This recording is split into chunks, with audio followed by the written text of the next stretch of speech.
هي الحلقات تحفظني بآيات من القرآن، هي الحلقات تملأني بحب المصطفى العدنان، هي الحلقات تحفظني بآيات من القرآن، هي الحلقات تملأني بحب المصطفى العدنان، وأخلص نيتي دوما لرب واحد ديان بروح ملؤها طهر. Sure Maide tefsiri 67. ayetinden başlayıp okuyayımız inşallah. Bismillah, elhamdülillah ve salatu ve selam ala Resulillah ve ala alihi ve sahbihi ve sellem. Esselamu aleyküm ve rahmetullahi ve berekatuhu. Tüvendi diktanlağa İbn Kathir rahimahullah'ın Kur'an-ı Kerim tefsiri Uygurca tercümesi Maide suresi 67. ayetinden başlayıp okuyayımız inşallah. Euzubillahimineşşeytanirracim. Ey Peygamber!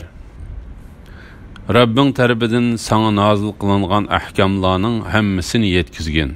Eğer toluq yetkizmesen, Allah tapşırgan vazifeni ada kılmagan bolsan, Allah seni kişilerinin ziyankeşlikinden saklaydı. Allah hakikaten kafir kavmini hidayet kılmaydı. Peygamber aleyhisselamni dinini yetkizishga buyurganligi ve onu qoğdaşqa va'da berganligi to'g'risida. Allah Teala bendesi ve Peygamberi Muhammed aleyhisselamga onun peygamberlik namı bilen hitap kılıp ve onun barlıq din ahkamlarını yetkizishini tapşırıp mundaq deydi. Ey Peygamber! Rabbin tarafından sana nazil kılıngan ahkamlarının hemmisini yetkizgin. Peygamber aleyhisselam bu buyruqni orundap, tapşırılgan amanetini en mükemmel şekilde yetkizdi. İmam Bukhari Ayşe radiyallahu anhanın mundaq deganligini rivayet qiladi. Kimiki Muhammed aleyhisselam Allah Taala onunğa nazil qilgan din ahkamlaridan bir narsani yoshirgan deydiken, o çoxum yalğan aytgan boludu. Çünkü Allah Teala, ey Peygamber, Rabbin tarafından sana nazil kılıngan ahkamlarının hemmisini yetkizgen degen. Bu hadisni İmam Müslim, Tirmizi ve Nesai qatarlıqlar öz kitaplarında rivayet kılgan. Yine İmam Bukhari ve Müslim Ayşe radiyallahu anhanın mundaq deganligini rivayet kıldı. Navada Muhammed aleyhisselam Kur'an'dan bir ayetni yoshirib qalıdığan bolsa, Allah aşkarılmakçı bolgan nersini köңlüңde yoshirdiň, kişilerinin täni qilishdan qorqdiň, Allah'tan qorquşuň en haqlyk edi degan ayetni yoshirgan bolatdy. La ilahe illallah. İmam Bukhari Zuhri'nin mundaq deganligini rivayet qiladi. Peygamberlik vazifesini avatish Allah Taaladan. Onu yetkizish peygamberden. Boysunush bizden. Peygamber aleyhisselamga ümmeti peygamberlikning yetkizilganligiga ve amanetni ada qilganlikqa guvohlik bergan. Peygamber aleyhisselam'ı sahabelerden 40 mingga yaqin kişi toplangan en çoğ toplanış bolgan vidalashish hajjidagi xutbasida so'zlaganda sahabelarning sahabelarni guvohlikka tartib ularning guvohligini ilib olgan. Bu haqda İmam Müslim Cabir ibn Abdullah'ның mundaq deganligini rivayet qiladi. Peygamber aleyhisselam aş gündeki xutbasida: Ey xaloyiq, sizlar men to'g'riliq so'rilisizlar. Sizlar nima deb javob berilsizlar? dedi sahabelar. Biz sening vazifangni yetkizganligingga, ada qilganligingga va bizga nasihat qilganligingga guvohlik beramiz dedi. Bunu anlab Peygamber aleyhisselam ko'rsatkich barmoqini osmonga ko'tarib Ondan ulağa işaret qilib turib mundaq dedi. Ey Allah, vazifamni yetkizdimmi? Ey Allah, yetkizdim-mi?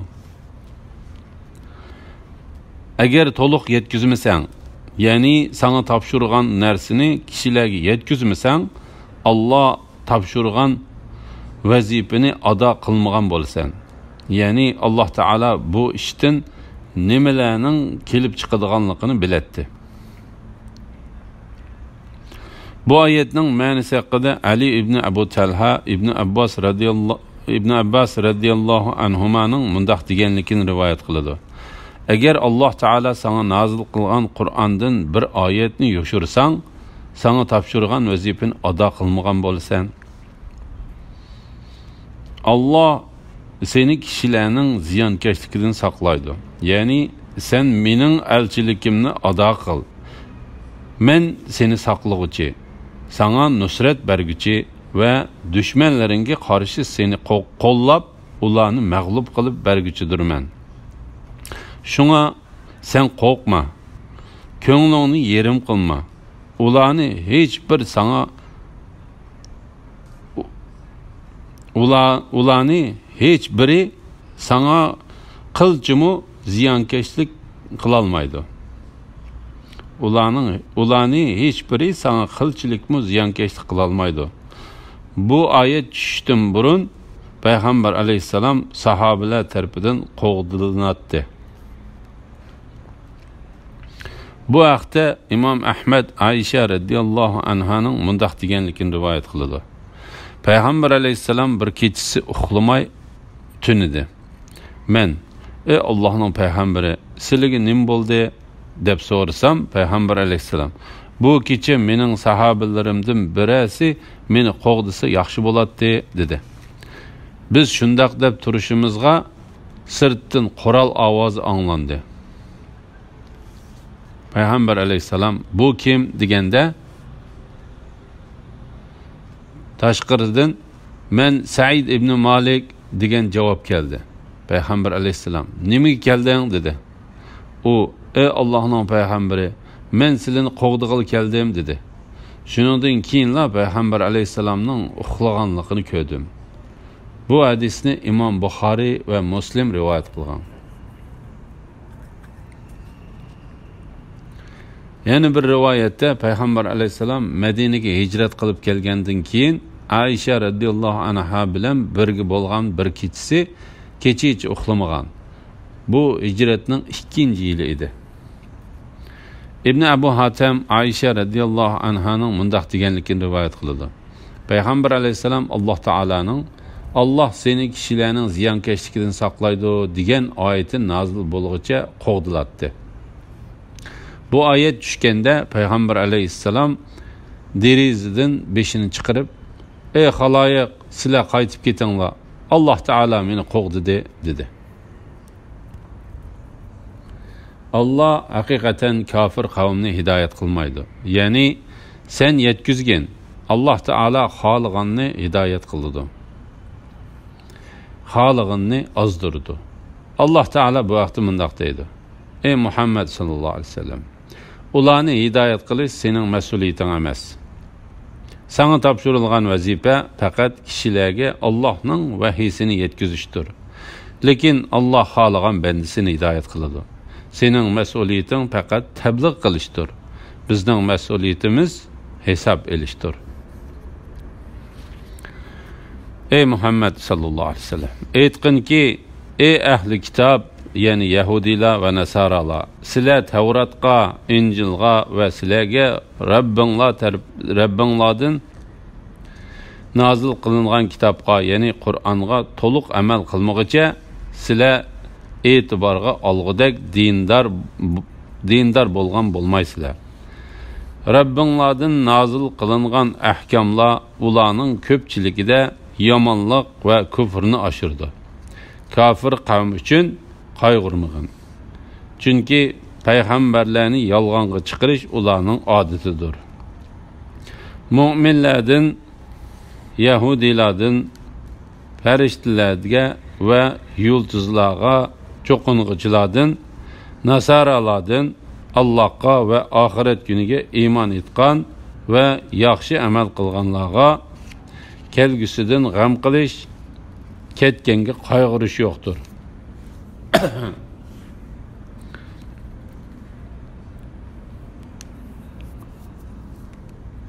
Mu'minlardan, Yahudilardan, farishtalarga va yulduzlarga cho'qing'uchilardan, Nasaralardan Allohga va oxirat kuniga iymon etgan va yaxshi amal qilganlarga kelgusidan g'am qilish, ketganga qayg'urish yo'qdir.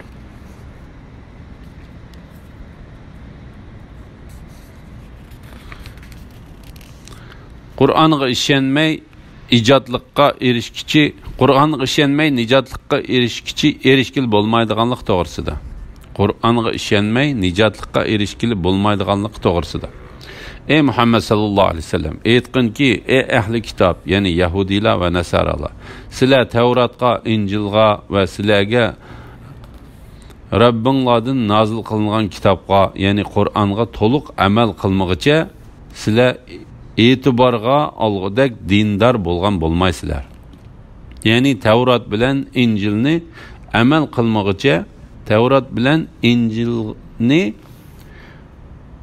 turg'izmoqcha, payg'ambarlarga nozil qilgan barliq kitoblarga iymon keltirib, uningdagi ahkamlarga amal qilmoqcha, sizlar haq dinda bo'lgan bo'lmaysizlar.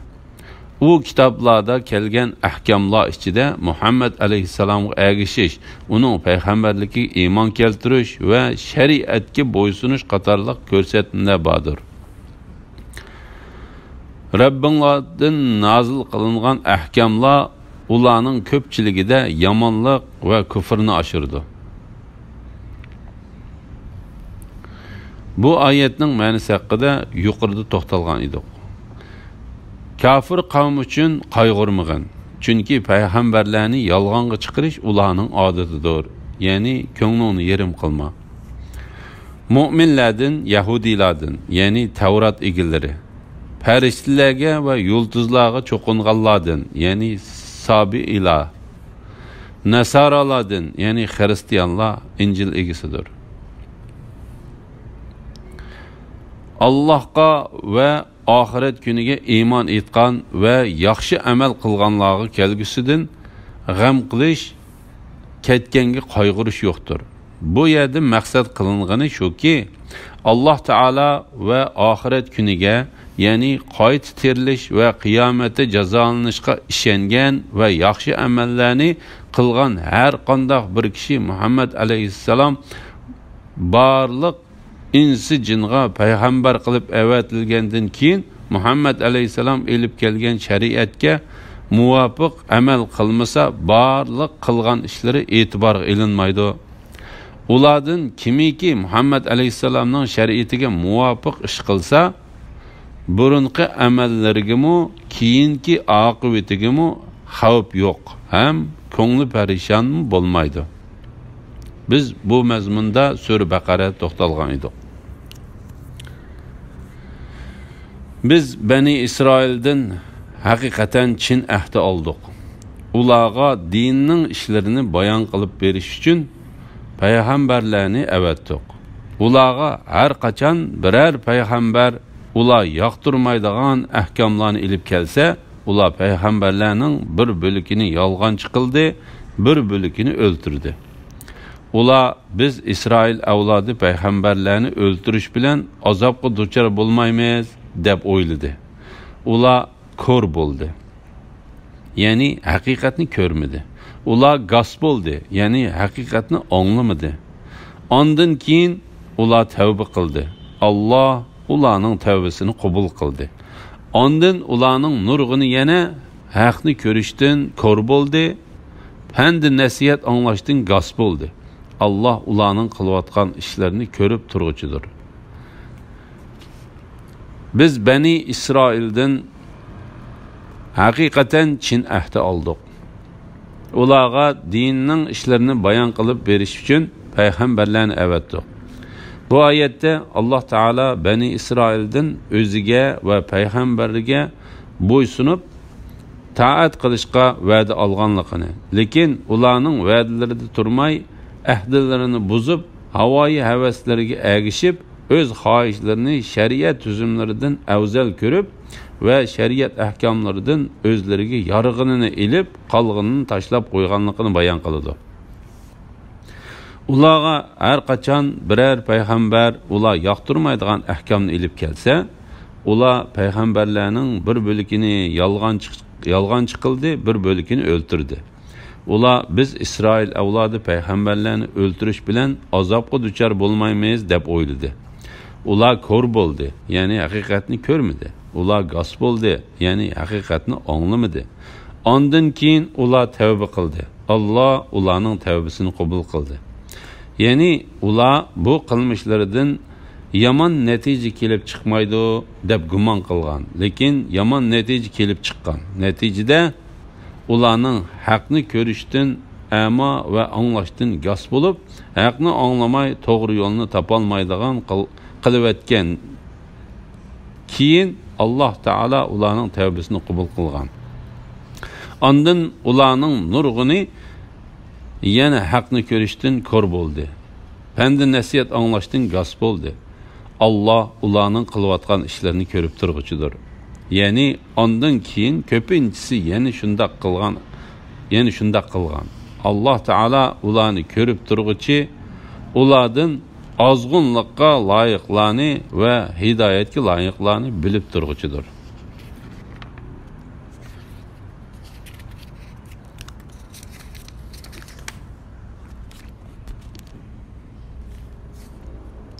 Şübhisizki Allah Meryem'nin oğlu İsa'dır degichilar kafir bo'ldi. İsa ey beni İsrail, mening Rabbim va sizlarning Rabbinglar bo'lgan Allohga ibodat qilinglar. Kimiki Allohga shirik keltirdigan, ya'ni Allohdan g'ayriga iloh deb e'tiqod qiladigan, Alloh uningga jannatni harom qiladi. Onun joyi davzax bo'ladi. Zolimlarga hech bir madadkor, ya'ni Allohning azobidan qutuldiruvchi bo'lmaydi dedi. Alloh üç ilahning biridir degichilar cheksiz kafir bo'ldi. Bir ilahdan boshqa hech ilah yo'qdir. Agar ular aytayotgan so'zlaridan qaytmasa, ularning ichidagi kafir bo'lganlar dunyo va oxirat qattiq azobga qoladi. Ular Allohga tavba qilmamdi, Allohdan mag'firat talab qilmamdi. Alloh tavba qilguvchilarga nihoyatda mag'firat qilguvchidir, nihoyatda mehribondir. Maryam o'g'li Isa faqat o'tgan payg'ambarlarga o'xshash payg'ambardir. Uningdan ilgari nurg'un payg'ambarlar o'tgan. Uning onasi nihoyatda rostchil xotindir. U ikkisi tamoq yeydi, ya'ni ularmu boshqa mahluqotlarga o'xshashlar go'sht, so'ngak, tömür ve peyledin terkip göç söngek tomur ve peyledin terkip tapkan idi. Ulağa yani ulanın etiqadının batıllıqlığa ayetlerimizni qandaq bayan qılıdığanlığımızga qaragın. Ondan ulanın haqdan qandaq baş tartqanlığı qaragın. Hristiyanlarning kafir bo'lganligi va İsa alayhissalomning ularni tavhidga chaqirganligi to'g'risida. Alloh taolo bu oyatlarda İsa alayhissalomni Alloh taolaning dal o'zi deb e'tiqod qilgan malakiyya, yaqubiyya va nestoriyya qatorliq xristiyan toiflarining kofirlarga hukm qilgan. Alloh taolo ularning bu so'zlaridan pok va buhtanlardan yiroqdir. Əməliyyətdə İsa aleyhisselam ulağa, mən Allah Taala'nın bəndisi və peyğəmbəri digənliki yuqarıda bayan qılınğan olub, bu o böşükdəki çağdıla mən Allah Taala'nın bəndisidirmən dəb eğizidən çıxarğan birinci eğiz sözüdür. O hər gizmi mən Allah ya ki mən Allah Taala'nın oğlu demigən. Allah Teala İsa aleyhisselamның degan so'zini hikoya qilib mundoq deydi. Bovoq aytdi: "Men haqiqatan Allohning bandasiman. Menga kitobni berdi. Men Injilni berdi va meni payg'ambar qildi, ya'ni qildi. Shundaqla yosh qo'ramiga yetib payg'ambar bo'lgandimi, qavmini yolg'iz bir Allohga ibodat qilishga, uningga shirik keltirmaslikka buyurib mundoq deydi. Aysa: "Ey Bani Isroil, mening Robbim va sizlarning Robbinglar bo'lgan Allohga ibodat qilinglar. Kimiki Allohga shirik keltirdi ekan, ya'ni Allohdan g'ayriga iloh deb e'tiqod qiladi ekan, Alloh uningga jannatni harom qiladi. Uning joyi dovzax bo'ladi. Ya'ni kimiki Alloh taologa shirik keltirib, Alloh taologa boshqa botil ilohlarni qo'shib ibodat qilsa, uningga dovzax bilan jazo berdi. Buningga Alloh taoloning dargohida hech bir nusrat berguchi yoki qutqazguchi yo'qdir." Bu haqda Alloh taolo mundoq deydi: "Alloh haqiqatan Allohga shirik keltirish gunohini mag'firat qilmaydi. Xohlagan odamning uningdan boshqa gunohini mag'firat qiladi. Ahli do'zax ahli jannatga suvdan yoki Alloh sizlarga bergan ichadigan narsalardan bizga bir oz qo'yib bersanglar deb to'g'laydi. Ahli jannat ularga javoban: Alloh ularni kofirlar harom qilgan deydi." İmam Buxoriy Payg'ambar alayhisalomning bir jakarchini avatib, "Jannatga faqatla musulmonlar kirdi" deb jakarlatqizganligini rivoyat qiladi. Shunga Alloh taolo Aysa alayhisalomning Bani Isroilga kimiki Allohga shirik keltirdi ekan, ya'ni Allohdan g'ayriga iloh deb e'tiqod qiladi ekan, Alloh uningga jannatni harom qiladi. Uning joyi dovzax bo'ladi deganligidan xabar berdi. Allah üç ilahning biridir deguvchilar shaksiz kafir bo'ldi. Mujahid va boshqalar bu oyat xristianlar haqida tushgan dedi. Suddi va boshqalarning deyishicha bu oyat xristianlarning Aysa alayhissalom va onasini ikki iloh Alloh taoloni ularga qetib uch iloh qilib, Alloh taoloni ilohning uchinchisi qilib olganligi haqida tushgan. Buningga asosan Suddi bu oyatning ma'nosi Mushu surining oxiridagi o'z vaqtida Alloh aytdi: "Ey Maryam o'g'li Aysa, sen kishilarga Allohni qo'yib, men bilan onamni ikki iloh qilib olinglar dedingmi?" Aysa aytdi: "Robbim, sha'ningga loyiq emas narsalardan seni pok deb e'tiqod qilamanki, menga aytishga tegishlik bo'lmagan so'zlarni men aytmayman. Agar men bu so'zni aytgan bo'lsam, uni sen cho'qim bilasan" degan oyatga o'xshaydi dedi. Bir ilohdan boshqa hech iloh yo'qdir. Ya'ni iloh bir qancha emas, balki shiriksiz yolg'izdir va mavjudat va koinotlarning ilohidir. Ondan keyin Alloh taolo ularga tahdid silib va ogohlantirib mundoq deydi: "Agar ular aytayotgan so'zlaridan qaytmasa, ularning ichidagi kafir bo'lganlar dunyo va oxiratda qattiq azobga qoladi. Ya'ni mushu yolg'on yo'q so'zlarni tashlamaydigan bo'lsa, oxiratda xorliq azobni ko'rdi. Ular Allohga tavba qilmamdi, Allohdan mag'firat talab qilmamdi. Allah tavba qilguvchilarga nihoyatda mag'firat qilguvchidir, nihoyatda mehribondir." Mana bu mundaq ig'ir gunoh oldida Alloh taolaning katta marhamatlik, mehribon va afuchanligidir. Chunki ular shundaq cho'ng bo'xton choplagan va yolg'on so'z qilgan bo'lsa-mu, Alloh taolo ularni tavba qilishga va gunohlarini kechirib etishni tilashga chaqirdi. Shunga kimiki tavba qilsa, Alloh taolo uning tavbasini qabul qiladi. Aysa alayhisalomning bir banda onasining rostchil ayollardan ekanligi to'g'risida. Maryam o'g'li Aysa faqat o'tgan payg'ambarlarga o'xshash payg'ambardir. Uningdan ilgari nurg'un payg'ambarlar o'tgan. Ya'ni u ilgirki payg'ambarlarga o'xshashla Alloh taolaning bandasi va hurmatli payg'ambaridir.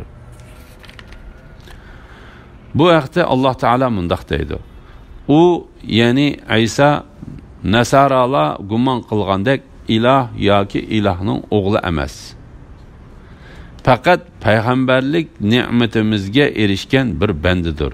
Uni biz Isroil avlodiga Allohning qudratini ko'rsatadigan bir dalil qildik. Uning onasi nihoyat rostchil xotindir. Ya'ni Isaning onasi uningga iymon keltirgan. Bu bo'lsa, onasining eng yuqori martabasidir. Demak, bu oyat Isa alayhissalomning onasining payg'ambar emasligining dalilidir. U ikkisi tamoq yeydi. Ya'ni ularmu boshqa mahluqotlarga o'xshashlar go'sht, so'ngak, tomur va paylardan tarkib topgan edi. Ya'ni u ikkisi tamoq yeyishga va hojat qilishga muhtoj bo'ladi. Demak, ularmu barliq insonlarga o'xshash Alloh taolaning bandalari bo'lib, hargizmu bilimsiz xristian guruhlari davolgandek u ikkisi iloh emas. U xristianlarga qiyomat kunigacha Alloh taolaning la'nati bo'lsin. Ularga, ya'ni ularning e'tiqodining botilligiga oyatlarimizni qandoq bayon qilganligimizga qaragan. Ondan ularning haqdan qandoq bosh tortganligiga qaragan. Ya'ni oyatlarni ularga qandoq aniq ko'rsatib berganligimizga, mushundaq aniq ko'rsatganligimizdan keyin ularning nega qarab manganligiga va qandoq e'tiqodda bo'lganligiga, qandoq ozg'un guruhlarga ergashganligiga qaragan. Alhamdulillah. Allohga shukrlar bo'lsin. Yuqorida Maida surasi tafsiridan 75-oyatgacha angladinglar. Oxirini keyin qitimliq o'qishimiz davomlashtiramiz inshaalloh. Va sallallohu ala Muhammad va ala alihi va sahbihi va sallam. Assalomu alaykum va rahmatullohi va barakatuh.